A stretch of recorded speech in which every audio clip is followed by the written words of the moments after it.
On the sun-drenched shores of southern Queensland, man has made what is today Australia's finest playground.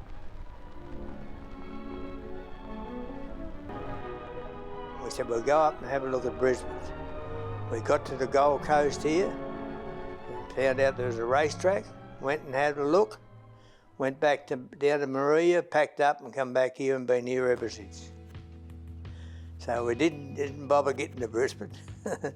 Yeah, there was 50 horses in work here, 3 jockeys and 4 trainers. And I thought, oh, this will do me.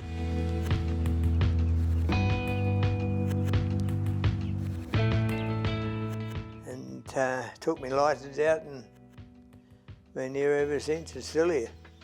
Coming up 86 and still here, still going, still working. Harold Norman is one of the great characters of the Queensland racing industry. For more than 4 decades, he's been plying his trade on the Gold Coast, and there's very little that he hasn't seen during that time. From training on the original sand track to the course proper, and now the redevelopment with the tracks and lights, Harold's seen it all during that time, and it's still great to see him training winners well into his 80s. He has to be one of Australia's oldest trainers, but he's a wonderful horseman, and I'm sure there's still many more wins on the horizon.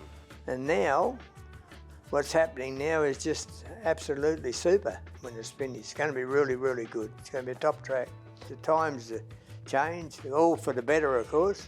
Harold's been an institution here at the Gold Coast and still continues to have his stables and go through his processes here as a trainer, as what he did, 20, 30 years ago. And in a game that there's a younger generation coming through, it's still great to see these legends like Harold still, doing what they do best and what they love most. And with Harold's case, it's training racehorses. And like I said, he's been an institution here at the Gold Coast for a number of years.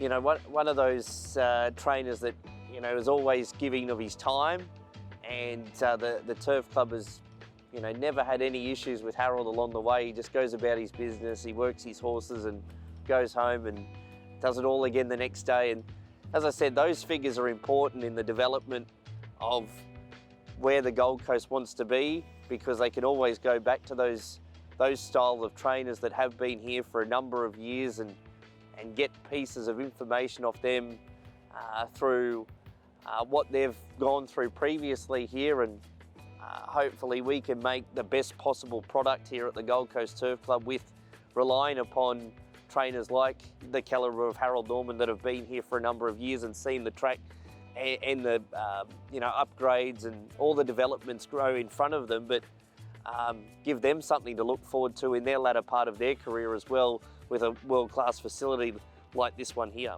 Yeah, I rode a fair few winners on this track here, and I've trained a hell of a lot of winners, but I don't know. I never kept any records of anything like that. And I'm hoping to have a runner on opening day or of the track. That's my aim, and see if I can get a winner.